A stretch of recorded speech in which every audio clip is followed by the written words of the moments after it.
এত অহংকারী করেন না। ফেরাউন কিন্তু ধ্বংস হয়ে গেছে, নমরুদ ধ্বংস হয়ে গেছে, সাদ্দাত বেহেশত বানাইছিল, বেড়াগিরি দেয়াইছিল, সেও ধ্বংস হয়ে গেছে, তার নিজস্ব বেহেশত যাইতে পারে নাই। আপনি তাদের চাইতে তো আর বেশি শক্তিশালী না। আপনি যতই কিছু করেন না কেন, মাত্র আপনি দুর্বল একজন মানুষ। আপনাকে আমাকে মুরগির বাচ্চার চাইতেও দুর্বল মনে করেন, কারণ মুরগির বাচ্চা হওয়া মাত্রই তারা হাঁটতে পারে, আর আপনার হাঁটা শিখতে কমপক্ষে 1 বছর সময় লাগে। তাদের চাইতেও আপনি দুর্বল। মুরগির বাচ্চা হওয়ার সাথে সাথে ঠুকুর দিয়ে খানা খাইতে পারে, আপনাকে খানা নিজ হাতে খাইতে সময় লাগে কমপক্ষে বছর প্লাস। আপনি কেন তো দেমাগ দেখান, কেন অহংকার করেন? তাই আসুন আল্লাহকে ভয় করুন। বিসমিল্লাহির রহমানির রহিম। ওয়াত্তাকুল্লাহ ওয়ালামু আন্নাল্লাহা বিমা তা'মালুনা বাসীর। আল্লাহকে ভয় করুন আর জেনে রাখুন, তোমরা যা কিছু করো না কেন আল্লাহ রব্বুল আলামিন তা দেখেন। এই আলোকে কোরআনে কারিমে স্পষ্ট প্রমাণ রয়ে গেছে। তাই প্রিয় দিনী ভাইয়েরা, কথাগুলো যদি আপনাদের কলিজায় ছিদ্র হয়ে যাক, হিট লাগুক, কিন্তু আপনাকে শত্রু মনে করে আমি বলি নাই, আপনাকে আমি বন্ধু মনে করে, আপনি আমার দিনী ভাই মনে করে, দিনী আত্মীয় মনে করে, মেহমান হিসেবে কথাগুলো বলে গেলাম। কখনো মনে আঘাত নিবেন না, কষ্ট নিবেন না। আপনার যদি বিজয় হয়, আমার যদি বিজয় হয়, আখিরাতে সবই কল্যাণময় হবে।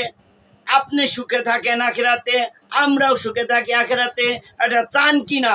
অবশ্যই উত্তরে আসবে, অবশ্যই আমরা একসাথে থাকতে চাই, সুখে থাকতে চাই।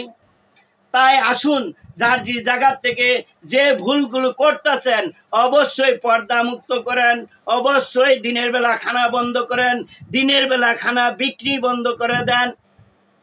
আপনার কারণে যদি কারো রোজা ভাঙ্গে, এই রোজার দায় আপনার ঘাড়ে পড়বে। এই পরিবেশ বন্ধ করতে হবে। 11 মাস ব্যবসা করেন সুন্দরভাবে, 1 মাস খুব হিসাব করে ব্যবসা করেন, 1 মাস আপনি হিসাব করে খানা খান। যেই টাইমে আল্লাহ রব্বুল আলামিন হুকুম করেছেন খানা খাইতে, সেই টাইমেই খানা খাবেন, সেই টাইমেই খানা খাওয়া শেষ করবেন, যেখানে নিষেধ করেছে যে সময়। আল্লাহর হুকুম মানতেই হবে, কারণ আল্লাহ রাব্বুল আলামিনের কাছে একদিন ফিরে যেতে হবে। আল্লাহ রাব্বুল আলামিন পবিত্র কোরআনে কারিমে বলেছেন, কুল্লু নাফসিন যায়কাতুল মাউত, প্রত্যেক প্রাণীর মৃত্যু স্বাদ গ্রহণ করতে হবে। তাই খেয়াল করতে হবে আমরা কি নিয়ে রওনা দিচ্ছি। আখিরাতে যে আমাদের জবাবদিহি করতে হবে।